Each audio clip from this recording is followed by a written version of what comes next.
ಇಷ್ಟೊಂದು ತಿರುವುಗಳಲ್ಲಿ ಬೆಟ್ಟಗಳನ್ನು ಹತ್ತಿ ಬರ್ತಾ ಇದೆ ಭಕ್ತ ಸಮೂಹ.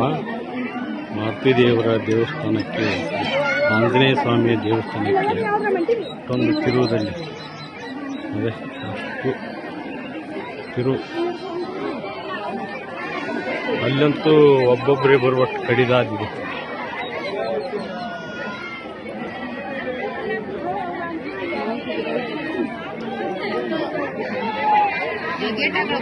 ಇಲ್ಲಂತೂ ಬೆಟ್ಟ ಮೇಲೆ ಒಂದು ದೊಡ್ಡ ಬಂಡೆ. ಆ ಗುಹೆಯಲ್ಲಿ ಮದಕರಿ ನಾಯಕನ ಚಿತ್ರದುರ್ಗದ ಕೋಟೆಯಲ್ಲಿ ಕಳ್ಳಗಿಂಡಿಯಲ್ಲಿ ನುಸಿರಿದಂತೆ ಆಗುತ್ತದೆ ಅಂತ ಇಕ್ಕಟ್ಟು ಇಲ್ಲ.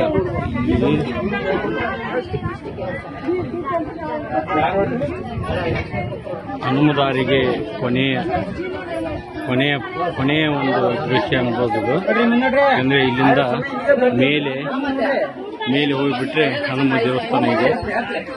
ಸುಮಾರಾಗಿ ಇಲ್ಲಿ ಮೇಲೆ ಕಾಣ್ತಿರೋದು ಅಲ್ಲಿ ಇಷ್ಟು ಕಡಿದಾದ ಒಂದು ಬೆಟ್ಟದ ಮೇಲೆ ಮಾಡಿದಂಥ ಪಾವಟಿಗಳಲ್ಲಿ ಸಾಗ್ತಾ ಇದೆ.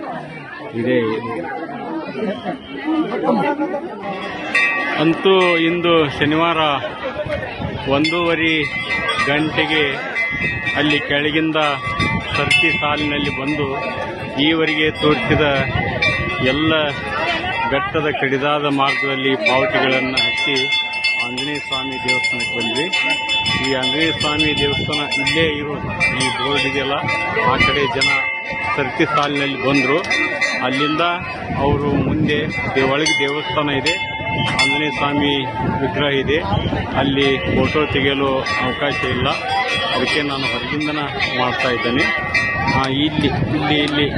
ಇಲ್ಲಿ ಬರ್ತಿದ್ದಾರೋರು ಇದು ಹೊರಗೆ ಬರುವ ಒಂದು ಮಾರ್ಗ.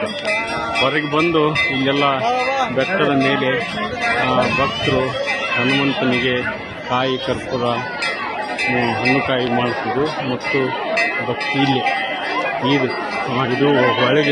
ಒಳಗಿಂದ ಹೊರಗೆ ಬರುವುದಾದ ಇದು ಆಂಜನೇಯ ಸ್ವಾಮಿಯ ದೇವಸ್ಥಾನ. ಅಂಜನಾದ್ರಿ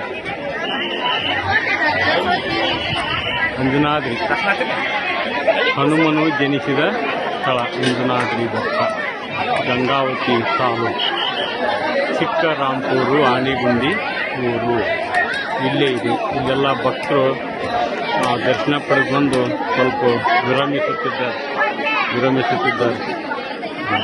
ಈಗ ನಂತರ ಭಕ್ತರ ಮೇಲಿನ ಒಂದು ದೃಶ್ಯವನ್ನು ನಾನು ವಿಡಿಯೋ ಮಾಡ್ತೀನಿ. ಆಂಜನೇಯದ್ರಿ ಬೆಟ್ಟ ಮೇಲಿನಿಂದ ಕೆಳಗೆ ವಿಹಂಗಮ ನೋಟ. ಅಲ್ಲಿ ಕೆಳಗಿಳಿದು ಹೋಗಲಿಕ್ಕೆ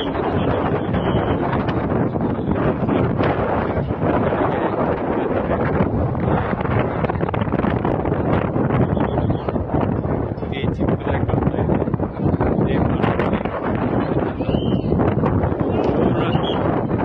ಬೆಟ್ಟದ ಮೇಲಿಂದ ವಿಹಂಗಮವಾದ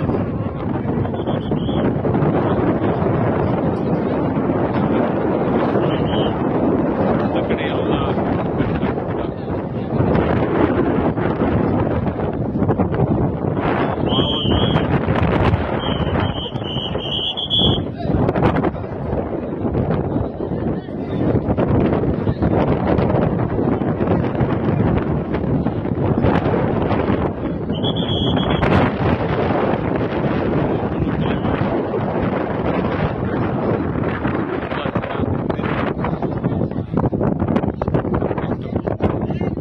ಫೋಟೋ ತೆಗೆಯೋದು ಮತ್ತು ವಿಡಿಯೋ ಮಾಡೋದು ಇವುಗಳನ್ನ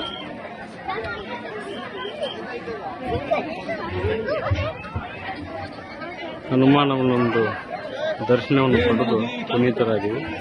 ಜೈ ಹನುಮಾನ್ ಎಲ್ಲರಿಗೂ ಶಕ್ತಿ ಯುಕ್ತಿ ಕೊಡಲಿ, ಆಯುರ ಆರೋಗ್ಯವನ್ನು ಕೊಡಲಿ, ಬಂದಂಥ ಭಕ್ತರನ್ನು ಸದಾ ಹರಿಸಲಿ, ಆಶೀರ್ವದಿಸಲಿ ಅಂತ ಬೇಡಿಕೊಳ್ಳುತ್ತಾ ಈ ವಿಡಿಯೋವನ್ನು ಆಂಜನೇಯ ಸ್ವಾಮಿಗೆ ಅರ್ಪಿಸುತ್ತೇವೆ.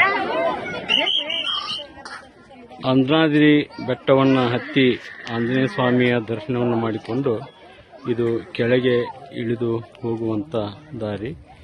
ಈ ದಾರಿಯಲ್ಲಿ ಹನುಮಂತ ದೇವರ ಆಂಜನೇಯ ಸ್ವಾಮಿಯ ದರ್ಶನವನ್ನು ಪಡೆದುಕೊಂಡು ಈ ಮೆಟ್ಟಿಲುಗಳ ಮೂಲಕ ಇಳಿದು ಮತ್ತೊಂದು ದಾರಿಯಲ್ಲಿ ತಮ್ಮ ಊರುಗಳಿಗೆ ವಾಹನಗಳಿಗೆ ಹತ್ತಿ ಹೋಗುತ್ತಾರೆ. ಇದು ಕೊನೆಯ ದೃಶ್ಯ. ಅಂಜನಾದ್ರಿ ಬೆಟ್ಟದ ಒಂದು ತೀರ್ಥಯಾತ್ರೆಯ ಕೊನೆಯ ದೃಶ್ಯ. ಜೈ ಹನುಮಾನ್, ಜೈ ಹನುಮಾನ್, ಜೈ ಹನುಮಾನ್, ಜೈ ಹನುಮಾನ್. ಹೀಗೆ ಕೆಳಗೆ ಹೋಗುತ್ತೆ ಪೂರ್ಣ. ಆಗಲೇ ನಾವು ಒಂದು ಮುಕ್ಕಾಲು ದಾರಿಯನ್ನು ಬೆಟ್ಟದಿಂದ ಇಳಿದಿದ್ದೇವೆ. ಧನ್ಯವಾದಗಳು.